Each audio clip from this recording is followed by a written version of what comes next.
Here's the title of the talk. The title is Personal Social Graph as an Anonymous Vehicle for Peer-to-Peer Applications, or the Cost of Renting Trusted Connections. This is sort of a preliminary or positioning work for this whole research. And it's a joint work by myself and Fabrice Lefesson from INRIA, France. And I'm going to first give a pictorial talk overview, starting with a question concerning a broader subject of this whole research, and that is, what is a social network today? Of course, what first comes to mind is the Facebook. But not only that, social networks today are a driver of the new internet era. They are also a mathematical curiosity, since the theoretical research in this area was recently popularized by the notions of 6 degrees of separation and small world networks. And finally, and most importantly, it's an artifact of human nature and societal structure. So it is very complex, but the main question that we would ask here is how many trusted friends one has among his in his online social networks such as Facebook. Or a more general question, how many trusted friends do we really have?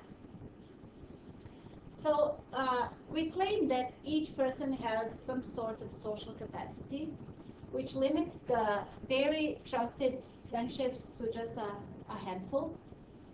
And based on that claim, we introduced a personal social graph, which is actually a list owned by an individual, used in a virtual world, and contains his very trusted friendships. And here it's represented by this graph with the owner in the center and then all his very trusted friends. And we are actually studying how to use this structure called personal social graph. Oops. Okay, called personal social graph, as a trusted vehicle to exchange data in peer-to-peer applications and how to use it efficiently. So this is simply the subject of this talk. I already mentioned this personal social graph, this structure, which is a list that contains entries representing very strict trust relationships.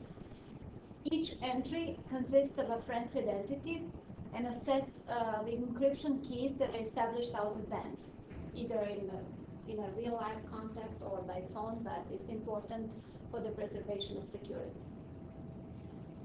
The real-life small world connections result in a large network of interconnected PSGs, which we refer to as PSGN, meaning Personal Social Graph Network. And you can see here that this particular personal social graph of some person S is connected to the PSG of his neighbor A, and this process continues further. Yes? So is the link between S and A a directed link, or does it also mean that A trusts S? I was going to ask the same question. Actually, it's bidirectional. It implies, because it is a result of a mutual agreement. So I call you and we agree that we are both friends. So we agree on our friendship. Yeah, we exchange. There is a set of encryption keys that we both use in order to make this. So is the definition just a willingness to exchange these keys? Excuse me? Is the definition of trust between two people just that they're willing to exchange? Yeah, and everything else that comes as a consequence. I mean, certain responsibilities, or maybe doing favors in terms of borrowing and lending resources to each other. But in the context of this graph. In the context of this graph, this is just a relationship of mutual trust. So that means I'm not going to disclose anything that you send to me and, without your consent. No betrayals. No betrayals. According to the graph on the right, are you trusting to the friends of your trusted friends? Yeah, so we assume that there is a sort of a propagation of trust in a sense that if the content sent over an edge is encrypted, the person A can get that content, and it can the content can be further sent along the network. And so we assume that there's some sort of mutual interest in keeping the network trustful. So those malicious users, I actually wanted to avoid that and leave it for the offline questions. But anyway, in any kind of network that assumes trust relationships, you have to allow for the existence of so-called civil nodes or nodes that somehow use some naive user to establish a connection with the rest of the network, and then use it maliciously and jeopardize the others. But there are both graph theoretical ways and societal ways that those users can be detected and excommunicated. So based on this very strict trust relationships within a PSG, we assume that trust is just propagated, that there's an incentive that trust is propagated and preserved. It's a very complex issue, and the definition of trust is complex. We just assume that this is some kind of stationary state equilibrium where everything that is not trustworthy is and trusted is it's communicated from the network. That's it. So in the end, okay, trust is propagated, and therefore we have a trusted infrastructure that we want to use to run peer-to-peer applications that want to preserve their anonymity towards the external world.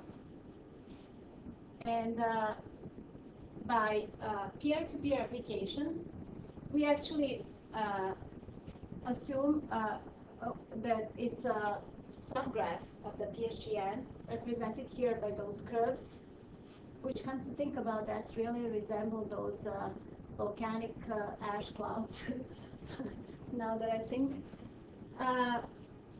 But we assume, therefore, that it's a subgraph of PSGN, that it contains A application members, where A is a fraction of the PSGN size, and we refer to this fraction Q as the application popularity. We also assume that there are some content generators among the application nodes, and there are S of them, where S represents a fraction P of all application members. We refer to it as the application activity. And we also assume some kind of communication model between those application members. For the time being, we only consider applications that use communication model based on in-network storage. That means that practically in that kind of model, those sources first need to disseminate data and create in-network storage among all the application members. And then whichever application node needs content, he can or she can pull it from the closest application members, where the closeness is defined in terms of cost, some kind of cost. So we have two phases, dissemination and collection phase. So as I said, independent sources, they don't, there's no any kind of coordination between them or cooperation. They have to distribute data via PSGN to all peer-to-peer nodes. So depending on the application popularity, it is very likely that this subgraph of PSGN, which is our application, is disconnected. And therefore, there is quite a probability that they have, in order to exchange data between the application members, they have to use the edges that contain non-application members. So inevitably, that raises a question: how costly is the infrastructure to an application? If we assign a cost C to each PSGN edge, where C is equal 1 if one of the vertices does not belong to the application, and it's 0 otherwise. So this is how we are going to calculate the cost of such an application, assuming defined communication model. But is there any other alternative infrastructure that those application members can use in order to exchange data?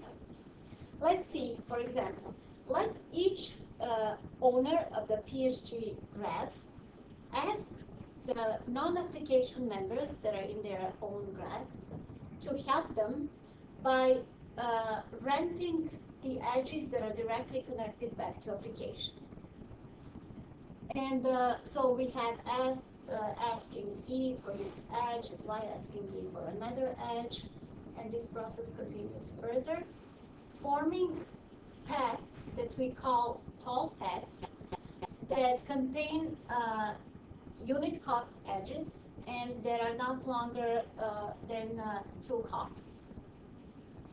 And the process continues in the defined way, forming something that we call the extended application graph, which is our alternative infrastructure for exchanging data between the application members. So Silvia, there's like 3 different colors of nodes here. So the orange ones are sources of information for this, for this trusted group. So, right? yeah, I know what you're asking. You're asking why is this blue? It's just there's no, then you use the word, some nodes are application nodes. yeah, the application nodes are those within those volcanic ash clouds. They're the same as the source nodes? Yeah, source nodes are data generators within the application. So you assume that some of the application nodes generate data. You assume a certain percentage of... She could have colored the ones inside the clouds to be different color and the ones outside another color. So those that are outside of the cloud are actually outside of the application, and I just wanted to show that this alternative graph borrows the edges that are from those non-application nodes that are directly connected back to application, and therefore it is extended application graph. And those edges that are between non-application members, not connected directly to the application, are excluded because with high likelihood they're going to form triangles and loops, and it is actually not effective in terms of forming a connected graph to be used as an infrastructure. So the whole idea of that is, instead of using the PSGN infrastructure, which contains a lot of tall edges, those edges that we need to pay for by definition, because we said this is a unit cost if it contains at least one non-application member.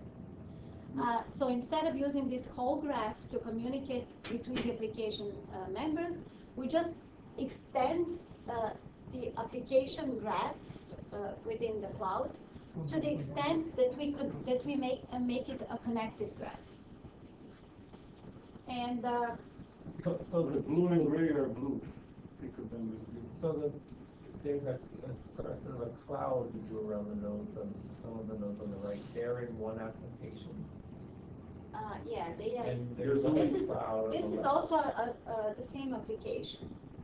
Oh, okay. This is the same application because you may have friends, 2 of your friends in some application, and some people may not have any friends in an application. So the unusual nodes are like E and F are in the trust network, but are not in the application. Exactly.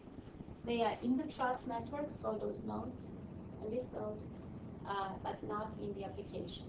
And they are actually renting their resources, their connections to the application in order to... Like the application is paying them? Yeah, I mean, this, I assume in the paper that this, the cost can be accounted for in a decentralized way, which is not, which is possible. And then whichever application actually exceeds some some fair consumption of shared resources may be excommunicated from this whole network. So, by some definition of fairness and balance. In the application, they don't charge any cost at all. No, they don't. They don't charge any cost because they are using data from the same application. So. Sorry, what's the difference between gray and blue nodes? No, I just forgot to change that because in the previous slide I wanted to make this initial PSG different from the others to show how it actually builds the whole network, but it's my fault. It should be all black. See, this is the beginning, the graph that I defined first as the of certain node S that contains his trusted friends. So the idea of all this actually came from me doing the research on online social networks and trying to establish some to leverage the online social networks as an infrastructure for peer-to-peer applications. But then, whenever you assume certain degree of trust and you try to define it in a graph theoretic way, you see that actually in online social networks there's more of a many phenomena are actually artifacts of people's curiosity. You're not actually my friend, but you want to see what I think and how I live and who my friends are. And some people are using that for marketing purposes and so on. So you cannot really use the graph based the traces of an online social graph to define the trusted relationships between people. And I started with this some sort of social capacity of an individual that defines a small graph that is sort of carry on throughout the virtual world, and you use it to make sure that your data is anonymous either as a source or as a consumer of data. So, but as I said, it's still an exploratory work. And okay, let's go further. So we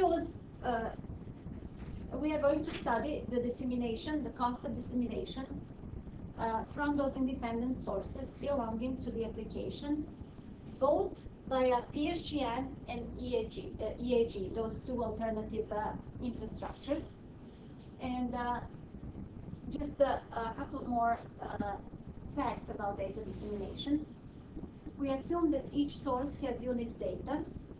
We assume that each peer-to-peer node has unit storage assigned to the application, because a person can be a member of many applications, and the person needs to divide its resources to those different applications, putting a constraint on the consumption. The goal of a dissemination is to make possible for each node in the end to collect peer-to-peer data from the closest set of peers. Our strategies are replication, where we store one source packet per storage node. And the second one is the encoded storage, where we store random linear combinations of source packets. So this is regarding the dissemination phase. For any protocol realizing those strategies, we require two properties. The first one is good mixing, which means the data needs to be distributed uniformly across the application. Or alternatively, different sources should be equally represented in the storage. That means that in the end, when data is disseminated from the data generators in an application, and you take a random sample of application nodes, the ratio of all different sources should be the same in this random sample that you picked up from your network storage. Further, we need good coverage, which means that we need all peer-to-peer nodes covered or supplied by data. For that, we need some mechanism for uniform sampling of peer-to-peer nodes, and we propose to use random walks along the infrastructure graph. So let me just remind you what a random walk along the graph is. We start from an arbitrary node. And then in the context of dissemination, random walk actually represents a packet trajectory from the originating source, where we send packet randomly from neighbor to neighbor, picking a neighbor uniformly at random. And the main question here is, how long does it take to get completely lost? Or how long does it take to escape the effects of the local graph properties around the starting node? We don't want to go in circles. We want to propagate data uniformly to some sources that are far away and that are completely random to us. So that property. Yes. Clarify. You're doing this for dissemination, for replication of the data? Yeah, for distribution of data, because I have sources that are somewhere, I don't know where, they are not coordinated. In order to distribute data, they need to uniformly sample application nodes, which means that they have to drop their content to uniform nodes in the network. So are you trying to use the conventional idea of what is used in peer-to-peer networks today, that when you access a large file, say, then you can get chunks from separate servers and not just one server? Is that something you're trying to do, or? Excuse me, conventional mechanism in peer-to-peer networks, you said? What? So today, the majority of peer-to-peer networks, the way they work is that if you want to access a large file, you may get chunks of that file from different sources, which have the same copies of the same file. Is that something you're trying to achieve here, or you just have one source? No, I don't have. I have S sources, as I said. Of the same content? No, they are independent sources. Different. They are some data generators in an application. Imagine any status generating application. For example, in an online social network, you have those wall applications, the status update, where you practically always get whatever is being generated among your within your social network. Okay. So the data needs to be exchanged from any single source generating data to practically everybody. This is some sort of broadcast exchange, as we defined it for this class of applications. But there are other communication models that we plan to consider later. So the fact is that you have sources scattered around the network. They are independent. They have different content.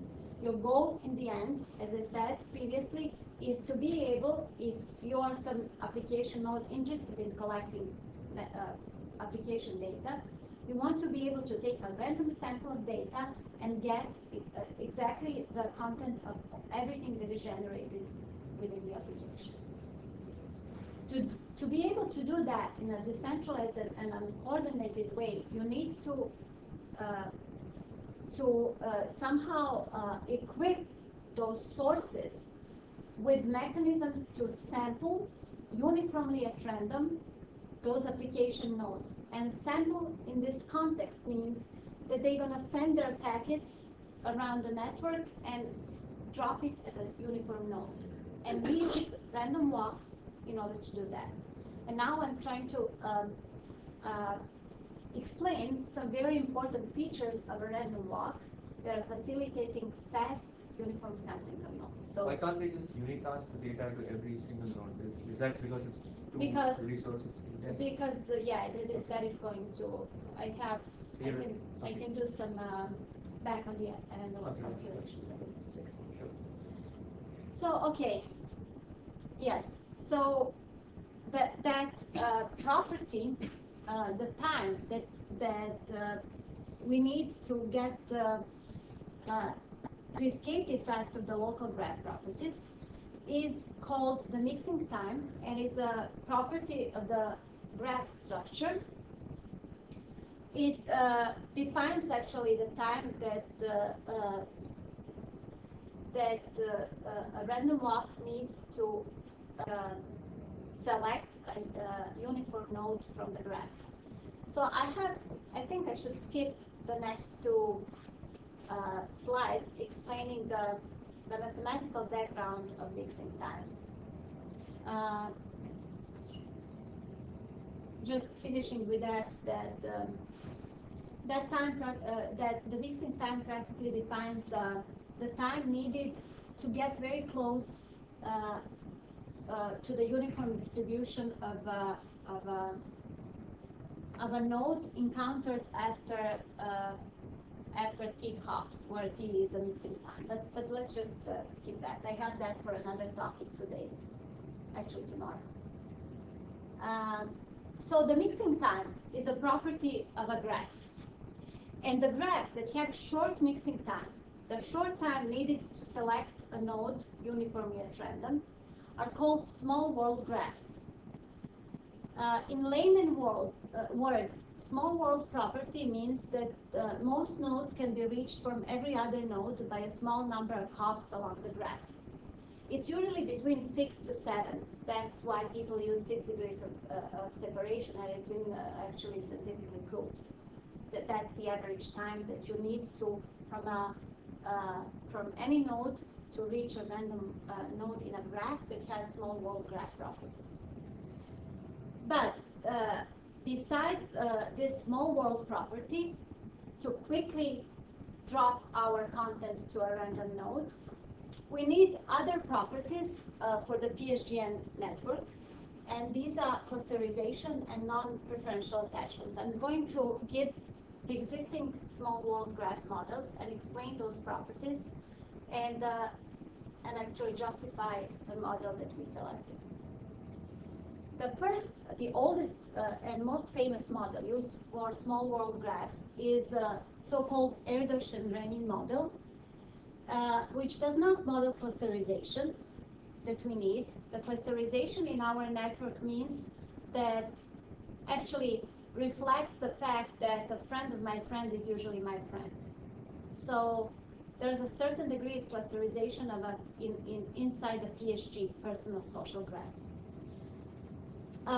That unfortunately this model does not model clusterization well, and it is due to completely random construction. It selects the size of the graph n, and then p is the probability that any 2 random nodes are connected by a match.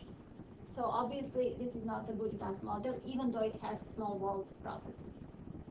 The second one is called Barabashi-Albert model. It is an evolutionary model that is good to explain a growth of a graph with small world properties.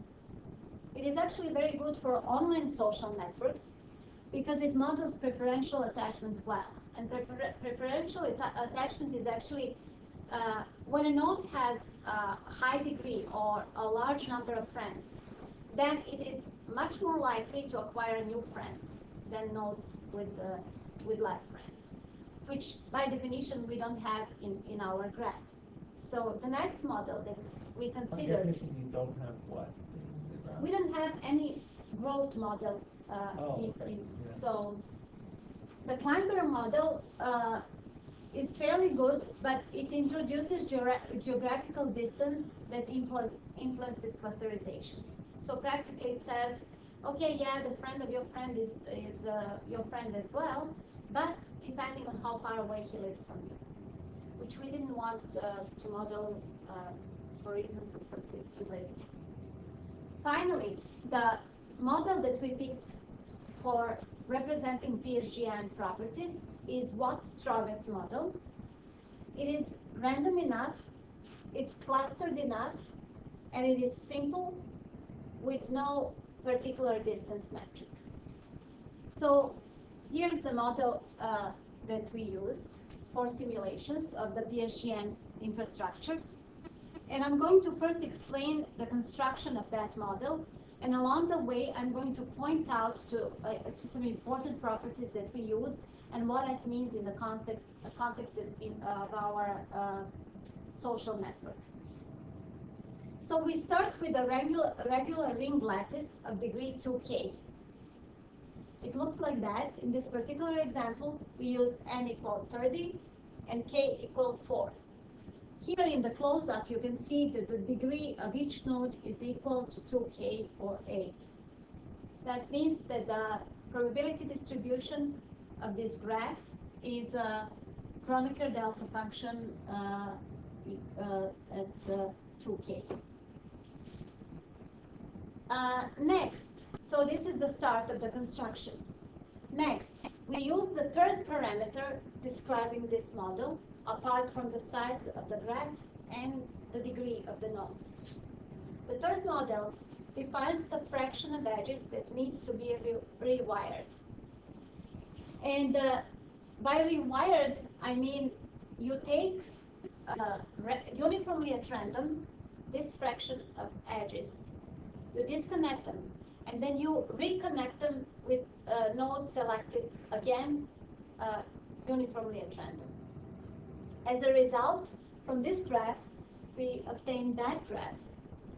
And such a graph does not have this Kronecker delta function, this distribution of degrees, but instead it has something that is very close to Gaussian distribution that preserves the expected value 2K, but has a variance that depends on this parameter alpha.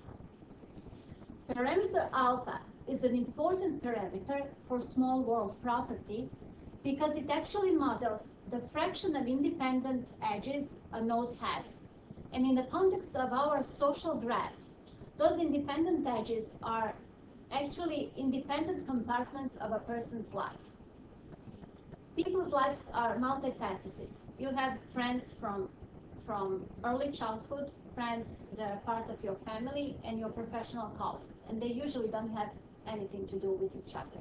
So those independent parts of your social graph are modeled by this parameter. And as a result, we have that change in the degree of the graph. The degree of the graph, on the other side, influences the mixing time of such a graph. Independent connections allows a random walk that starts from the center of the social graph to very quickly escape from the locality of that graph into something completely uniform and independent, unrelated. So in the original graph, each node had 2 to the k attachments? 2K, yes. And, 8. And they were spread in some systematic way? Yeah, they were symmetrically spread. It's a lattice. K to each side, the k closest things.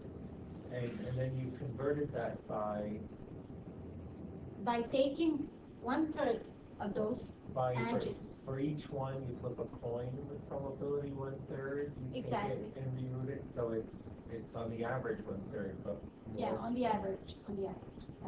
And then randomly connecting it. Randomly connect. So.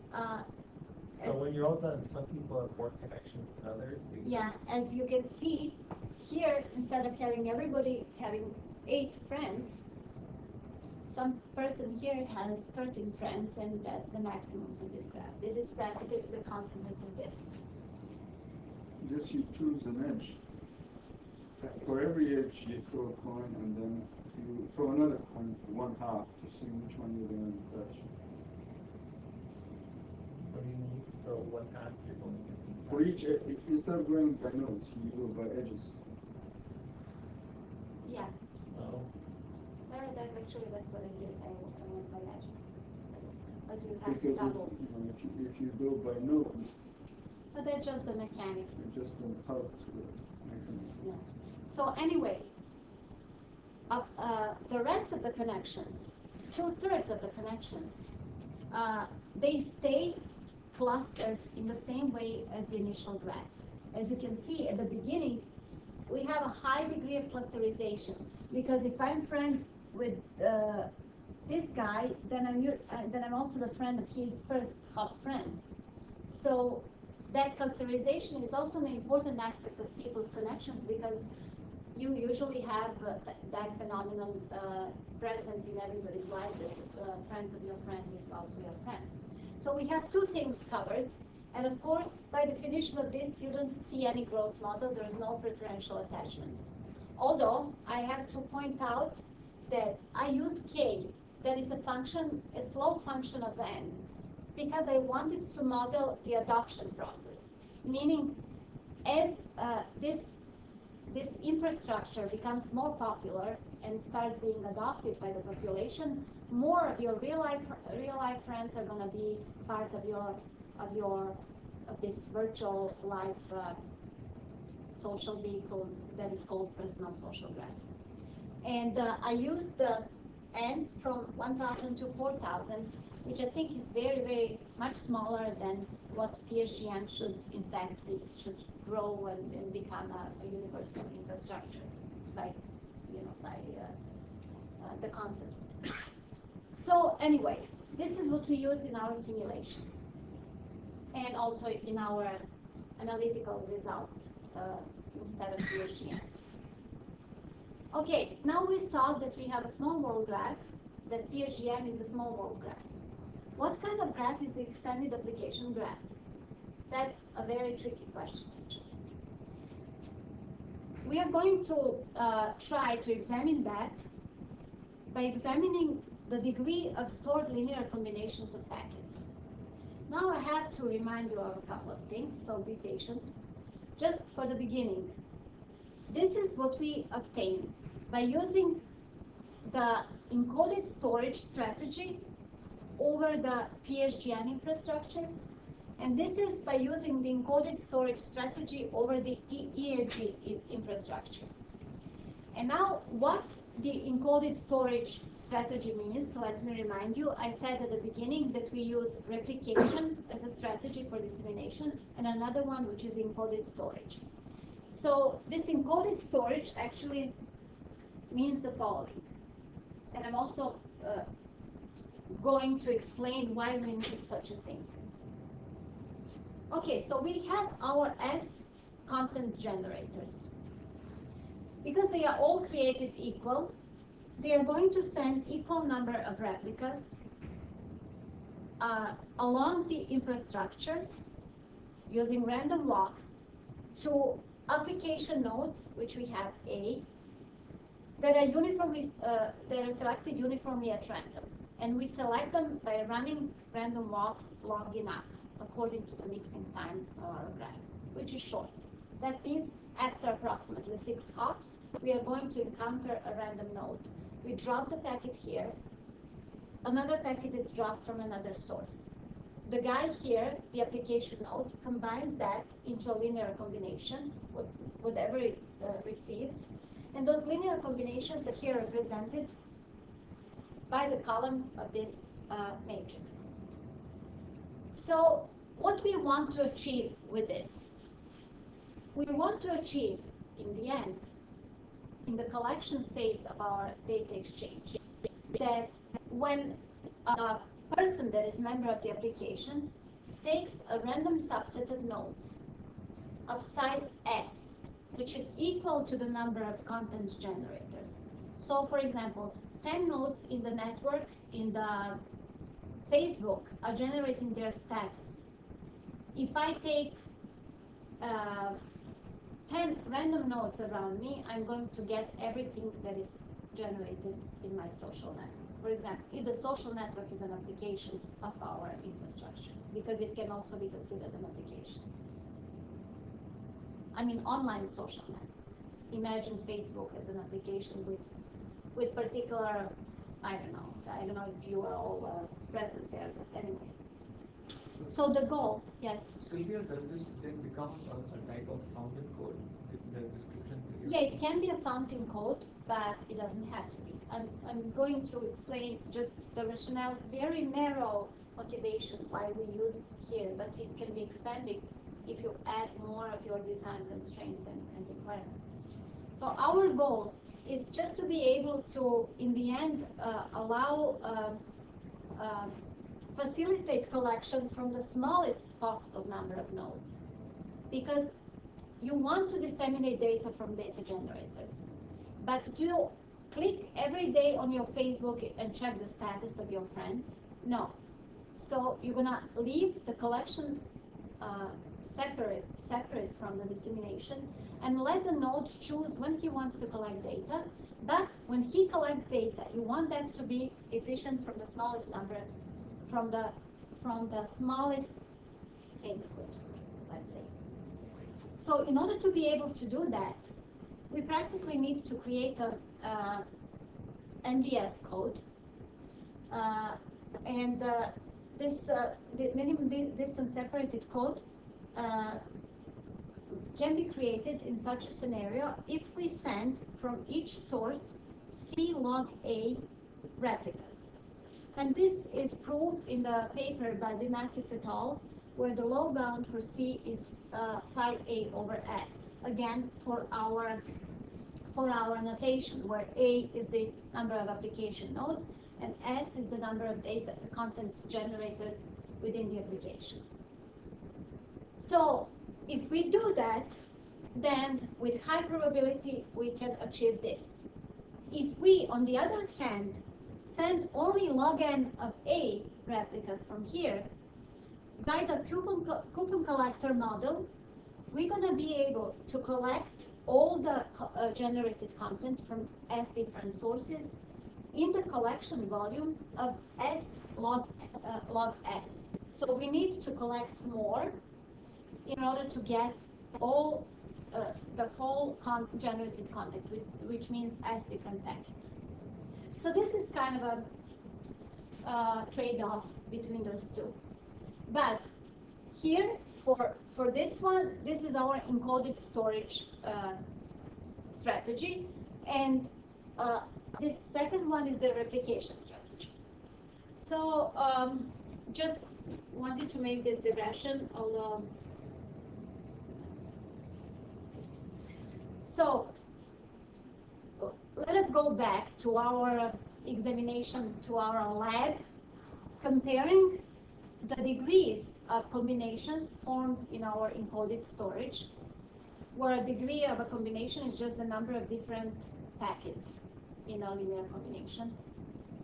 And this, the PDF of those linear combinations, of the degree of linear combinations, when the packets are sent over PSGN, is this curve. When they are sent over EAG, we get this curve.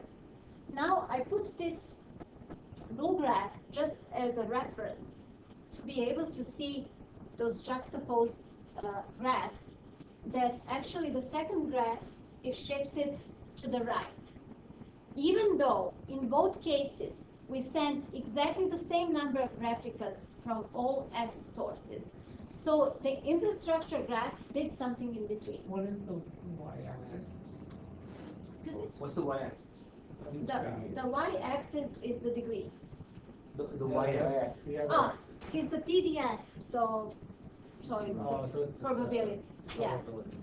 Okay, so I said distribution, I didn't say PDF. Okay, so this blue graph is just the distribution of nodes. Remember when we rewired this initial graph, the distribution changed from Chronicle delta to Gaussian. So this is our Gaussian for the size of PSGN 4000.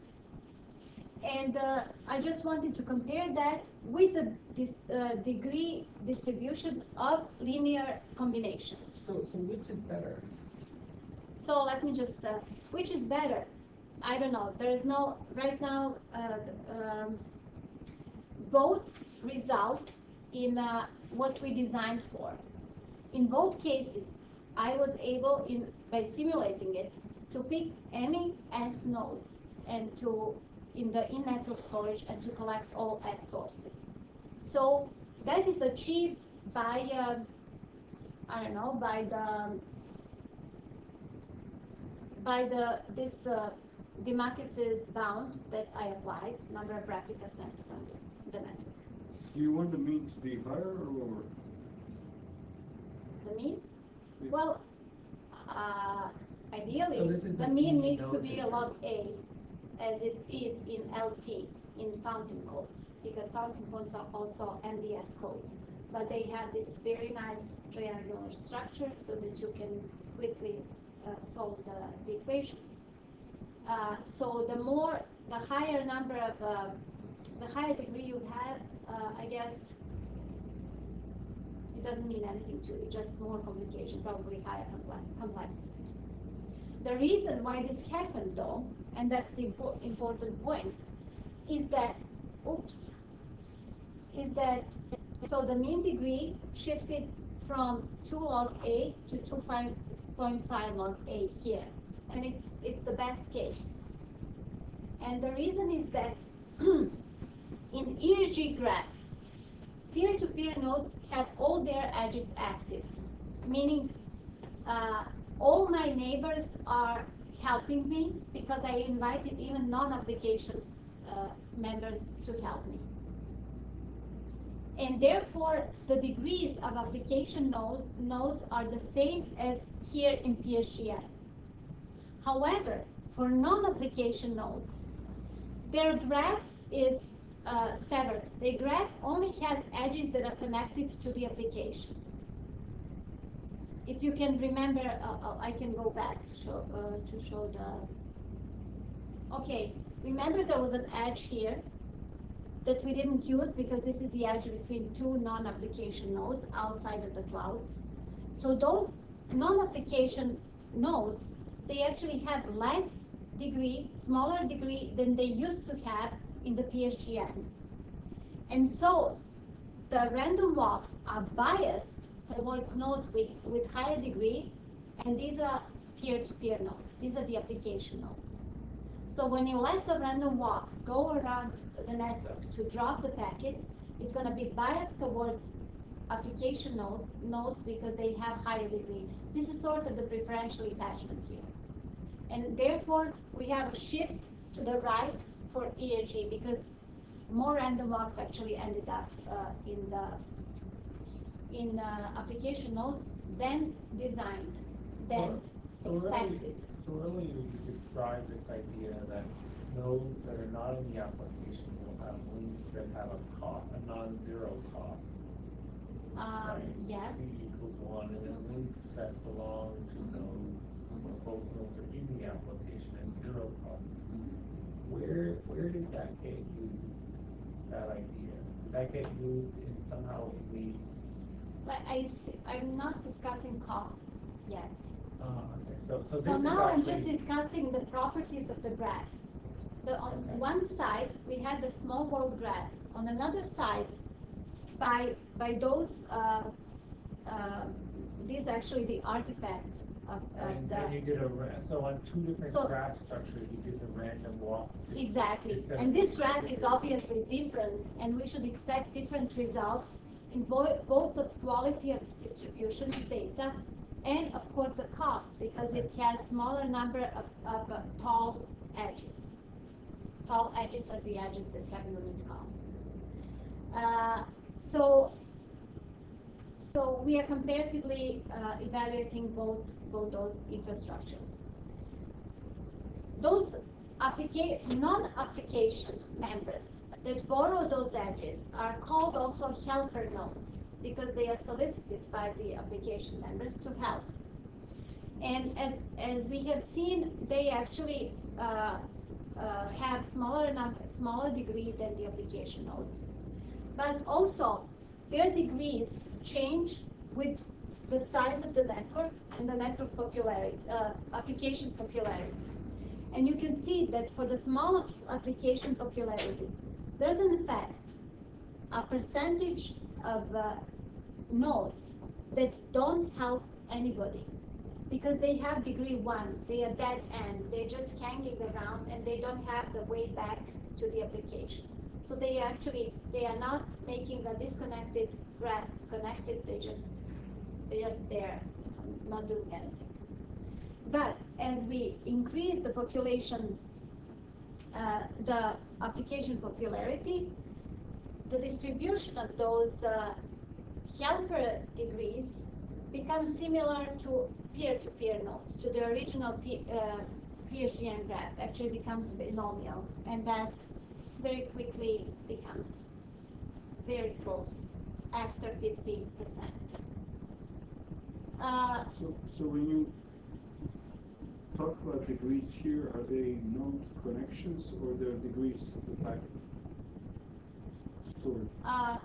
Here these are the nodes, the node degrees.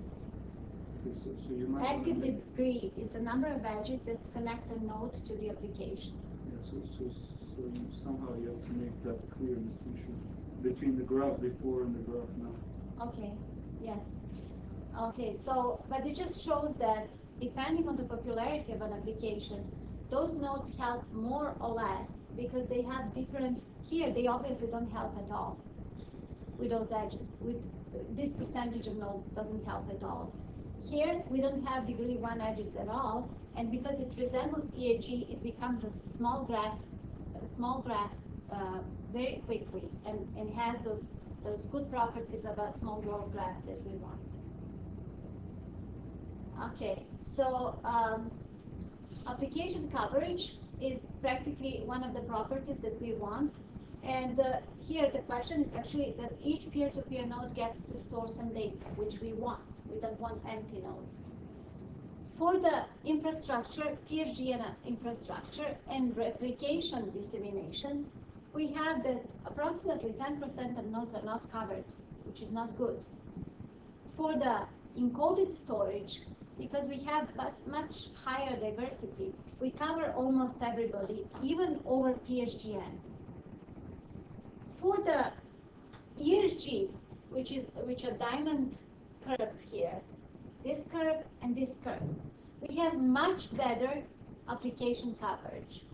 And why is that? We saw that random walks are biased towards application nodes. So application nodes are covered much better by EAG, the extended application graph, than by a small world graph, which is counterintuitive. Because you would assume small world graph, oh, perfect uniform sampling. We have that by the concentration theory, but it's not a fact. Okay, so EAG attracts more random walks to peer-to-peer nodes. Okay. However, yes, EAG is good for covering the application nodes, but it doesn't have good data mixing properties. And again, because it's not a small world graph, it is more of a, I don't know, power. I am going to avoid to describe it, but it has those preferential power law, preferential attachment power law properties. You can see that for PSGN infrastructure, when we use the whole infrastructure graph to disseminate data, about 5% of nodes. This is an artifact of I didn't run a lot of applications. Encoded storage works well, high diversity. Replication doesn't work well, but with ESG, which is here, application works even worse. Some 10% of nodes of sources are not covered. Because the data mixing property, if you remember, is the property that we disseminate equally those S-independent sources across the network. So that when you take any sample of nodes, those different sources are represented equally with the same fraction in that arbitrary set. So what's the x-axis on this graph? It is x-axis is n, the size of the PSGNs. So for each one of these data points, did you generate lots of the PSGN graphs? Yeah, Of actually, size n? no, because these are big graphs, and I run a lot of random walks, and then I take a lot of different samples from in-network storage. So I just ran twice for two different networks of that size, and that's why I have those artifacts, because one particular for 2000, I don't know why, I guess the pseudo number generator is like that in my So do you feel like each of those curves could actually be flat? Like the no. range is only 0.7. No, they are not flat. They are not flat. But I had something here that, I just didn't have time to explore that. The analytical results actually show this. Okay. So the analytical results are actually approximately that size for the 1,000 and for the 4,000. That's why I was, and then I tried further. But unfortunately, this is an unfortunate picture, and I didn't have time to generate new ones because I was just busy, I guess. Okay, so, but the mixing property is not good. The mixing property is better for small world networks. In the end, cost, what we started with, how much we have to pay for a trusted infrastructure to use it for our application if we want, for example, to stay anonymous. Obviously, for PSGN alternative, running everything over the whole infrastructure, we are paying much more for encoded storage approach because we have that perfect coverage, perfect data mixing, everything perfect, and we have a smaller collection volume, and we have to pay more. For ERG, we also pay more for encoded storage approach, but much less, half the cost of PSGN.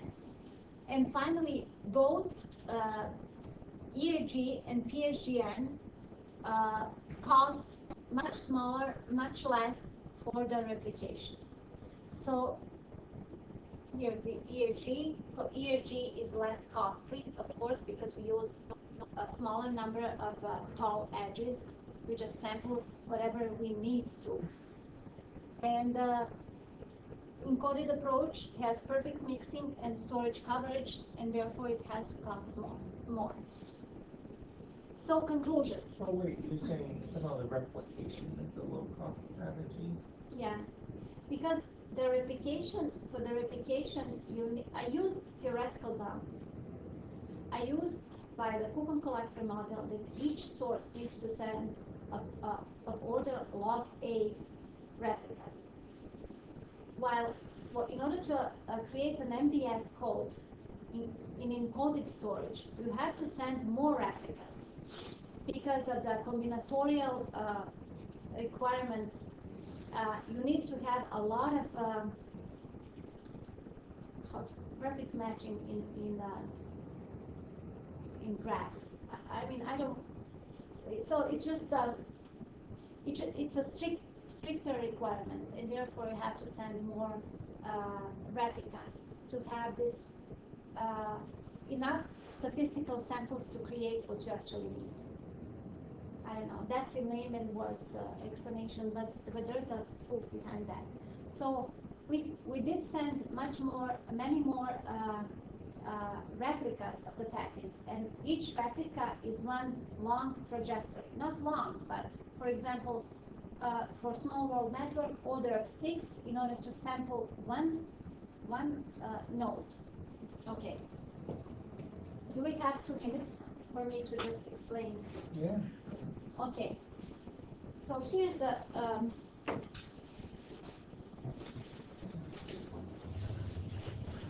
is there anything here that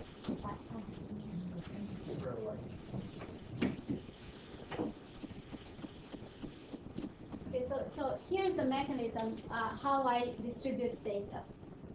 I start from a source, for example, S1, and then there's a way to calculate what is the mixing time of your graph. You create the adjacency matrix of your graph. You find the eigenvalues. You find the second largest eigenvalue, and that determines some so-called gap, which defines how many hops you need to go along the graph in order to be able to say, hey, here's a node selected uniformly at random. And so this is of order of log n. And from that point, there's a complexity theory theorem that says, in order to sample the second node, you don't have to go another log n. You just take the second one, and this is also a uniformly sampled node. And so in order to sample, to leave, I don't know, log 8 replicas, you gonna go log n plus log a. But in that case, you are leaving replicas at the PSGN nodes. And not every node in the PSGN is an application node. You want to drop at an application node. So you have to extend this trajectory by log A over Q, because this is the ratio, and just drop it at the application. But by design, you have to calculate this long random walk. So the smaller popularity of an application is, the longer you have to walk in order to drop your packets. So there are a lot of things that influence this cost, but and then especially with the encoded storage, you have to send a lot of those random walks from every source in order to satisfy the MDS code requirements. I mean, decentralized code requirements. So as a result, the cost of encoded storage is very high. You have multiplication of an already very high. So is it because every node has to have a high degree of linear combinations? Not every node has to have a high degree. What do you mean every node has to have? Well, as far as I understood, when you do coded packets, right, you want to collect from a neighborhood of S. Yeah, S meaning a node that has the personal social graph. Right, your neighborhood is S. Yes. So somehow you have to ensure that every node of those S nodes has a relatively high degree of a packet of a relatively high degree. Oh. So you essentially have to supply every one of those nodes with enough packets to combine. I mean, it's not only high degree of a node. If you take a collection of nodes, as you know, when you put those linear combinations in a matrix, that matrix needs to be full rank. Right, that's right. So, regardless of the fact if those, full rank can be this matrix and this matrix. But if it's a random combination, So- then it has to be pretty dense. So yeah, it is pretty dense. I mean, you saw this graph.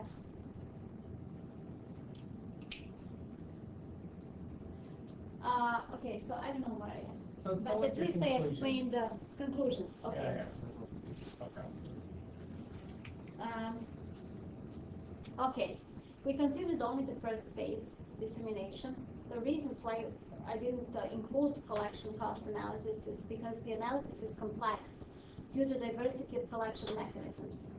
Think about BitTorrent. Now you have everything in your close proximity, and if you don't have time delay constraints, you can get everything for free, given that BitTorrent service capacity grows exponentially with time. That means you first collect for free from the application members in your immediate personal social graph. Then everybody, when collects his own, exchange data, and so on. So the service capacity grows exponentially, and you can get everything for free only from your trusted friends. But that is given no delay constraints. So there are a lot of why and how and constraints, so I didn't want to analyze that. I don't have even time to explain this problem. So, okay, the conclusions. Encoded approach, as you have seen, and I try to explain here, does provide perfect mixing and storage coverage but it costs more. We should use it when quality of service, which is the distribution quality, is more important than the price. If you have, I don't know, network of professionals or military network that needs to exchange data completely, I don't know, at any rate, then you should use that. However, there is a budget remedy. For medium popularity, the use of this alternative infrastructure, which we call the extended application graph, with coded distribution, is not going to hurt quality of service, and it's going to substantially lower the price for more than a half. But this is for medium popularity. So what does the economy feel like? There's a lot to it. For some popularity, at the beginning, you would imagine that the ERG is not even connected. And that's below 3%. So popularity is something to do with the size of the EAG, like yes, popular things. Because the popular applications are actually more spread around the initial infrastructure. And now if you hire or rent or solicit the non-application nodes around the application, then of course there are more of them, and then there's a phase transition in this behavior where things get connected, things get behaving like a small world network and stuff like that. So there's a lot in that. It's actually a very interesting graph. But so for very popular applications, I don't know if you recall it, you were probably very tired already. There's a popularity value when actually the EAG distribution starts resembling the PSGN. The distribution of node degrees, of helper node degrees, becomes binomial. And at that point, EAG doesn't actually help much more. Actually, the shift to the right of this graph of linear combination degrees is for such a popular application, and therefore that shift is not much. I should have shown you the shift for popularity of 10%. It's 4 times to the right. So it's actually, there's much more attraction to the application nodes than with this. So the conclusion here is that, okay, the things start changing for popular application, but for popular application, the anonymity is cheaper in any scenario because there are more application nodes that share the cost of transport along the tall edges. And finally, I have to say that sufficient number of data sources to empirically obtain the expect mixing benefits is actually something that also affects those graphs. Because if you have high popularity within an application, that means you have high number of sources, large number of sources. That means you have a large number of random walks, and you are approaching concentration property that theoretically states, okay, this is the property of random walk.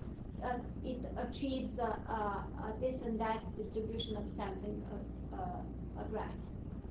So this is actually what is perfect for us in terms of approaching the theoretical bounds. But we have to account for that as well. I have some pictures, but I don't want to bother. We should actually maybe use replication for good quality of service and a low cost when we already have popular applications. But how about collection costs, where for popular application S is high, and then we have to collect S log S, and if we have collection delay constraint, then that's not going to work. So there are a lot of things to think about in such a system. And there's more, but okay, so future work. We have to learn to use EAG more efficiently. It's sort of custom-made graph around an application, and it's very interesting for theoretical analysis. We have to study the evolution of the EAG graph with application popularity and with the size of an infrastructure.